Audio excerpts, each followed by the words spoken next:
যশোরের অভয়নগরে বোতলজাত সয়াবিন তেলের তীব্র সংকট দেখা দিয়েছে। 1 লিটার ও 5 লিটার বোতল বাজারে পাওয়া যাচ্ছে না। টাকা দিলেও মিলছে না তেল। 2 লিটার তেল কিছুদিন দোকানে পাওয়া গেলেও বেশি দামে দিয়ে ভোক্তাদের কিনতে হচ্ছে। উপজেলার সকল বাজারে একই অবস্থা বিরাজ করছে। জানা গেছে, দেশে 1 মাসেরও বেশি সময় ধরে ভোজ্য তেল সয়াবিনের বাজারে অস্থিরতা বিরাজ করছে। নিত্য প্রয়োজনীয় এ পণ্যটির দাম শুধু যে বেড়েছে তাই নয়, চাহিদা মতো পাওয়া যাচ্ছে না বোতলজাত সয়াবিন। এতে বিপাকে পড়েছে ভোক্তারা। আজ সোমবার অভয়নগরের বিভিন্ন খুচরা বাজারে খোঁজ নিয়ে চিত্র দেখা যায়। এদিকে আর মাত্র 1 মাসেরও কম সময়ের মধ্যে শুরু হচ্ছে পবিত্র রমজান। ফলে সয়াবিনের বাজারের এই অস্থিরতা ভাবাচ্ছে সাধারণ ভোক্তাদেরকে। সংশ্লিষ্ট সূত্র বলছে, গত 3 মাসে দেশে যে পরিমাণ অপরিশোধিত সয়াবিন ও সয়াবিন বীজ আমদানি হয়েছে তা গত বছরের একই সময়ের তুলনায় অনেক বেশি। এছাড়া যথেষ্ট পরিমাণে সয়াবিন, পাম অয়েল আমদানির জন্য পাইপলাইন রয়েছে। তাহলে বাজারে সয়াবিনের এই সংকট কেন? প্রশ্ন বিজ্ঞজনদের। দেশে প্রতি বছর ভোজ্য তেলের চাহিদা 23 থেকে 24 লাখ টন। এর মধ্যে 2.5 লাখ টন তেল দেশে উৎপাদিত হয়। বাকি 20 থেকে 21 লাখ টন ভোজ্য তেল আমদানি করা হয়। এরই মধ্যে রমজানের চাহিদা 3 থেকে 3.5 লাখ টন।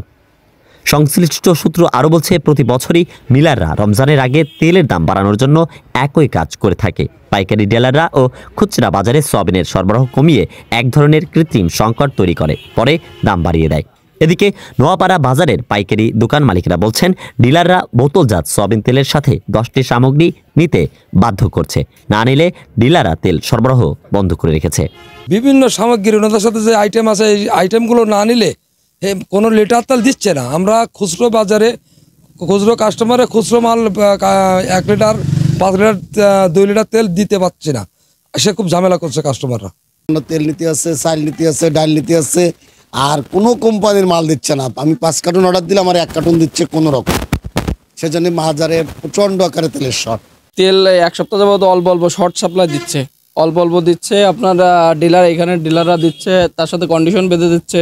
মশলার গুঁড়ো নিতে হবে, লবণ নিতে হবে, তারপরে আপনার সরিষার তেল নিতে হবে, না হলে লিটার তেল দিবে না, কন্ডিশন দিয়ে দিচ্ছে। আপনার বোতল জাতের সয়াবিন তেল বাজার সংকট। বাজারে এখন মাল আমদানি দিচ্ছে না, মাল কম দিতে আছে।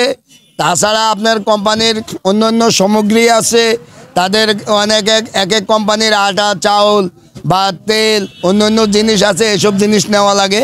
এসব জিনিস না নিলে তারা মাল দিতে চাচ্ছে না।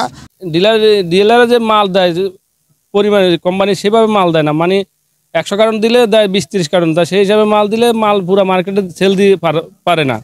মানে খুচরা দোকানদার দিলে পাইকারি আলাদা করে দিতে পারতেছে না। সেই জন্যে মালের সংকটের হচ্ছে, মানে পাচ্ছে না লোকজন ঠিক মতন। এ বিষয়ে অভয়নগর উপজেলার কমিশনার ভূমি ও নির্বাহী ম্যাজিস্ট্রেট আব্দুল্লাহ আল ফারুকের সাথে কথা হলে তিনি জানান, রমজান মাসকে সামনে রেখে তেলসহ নিত্য পণ্যের দাম নিয়ন্ত্রণ রাখতে খুব শীঘ্রই মোবাইল কোর্ট পরিচালনা করা হবে। মজুদারি কারবারিদের খোঁজ খবর নেওয়া হচ্ছে, তাদের বিরুদ্ধে ব্যবস্থা নেওয়া হবে। শেখ আলী আকবর, গাংচিল টিভি, ডেস্ক রিপোর্ট।